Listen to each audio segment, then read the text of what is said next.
dengan sistem pelempar granat dari kelompok pusat Rusia berhasil melumpuhkan infanteri Brigade Mekanis Terpisah ke-32 Angkatan Bersenjata Ukraina.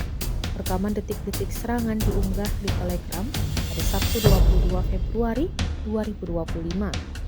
Dalam operasi ini, operator pesawat tak berawak serang Brev menargetkan sekelompok tentara Ukraina yang tengah mengadakan pertemuan rahasia di garis depan, menyerang mereka dengan amunisi presisi.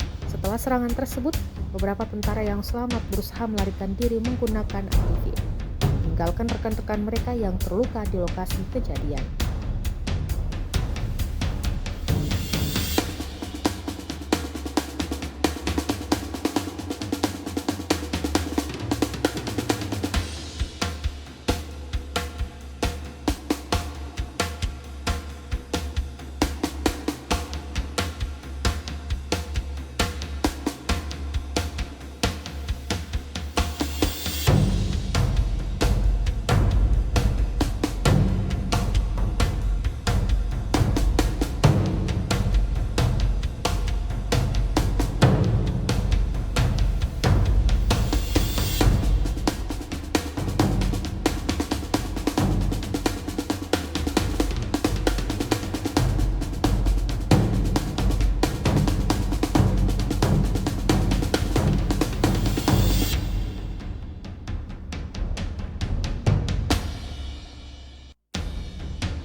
Download Tribun X sekarang, menghadirkan lokal menjadi Indonesia.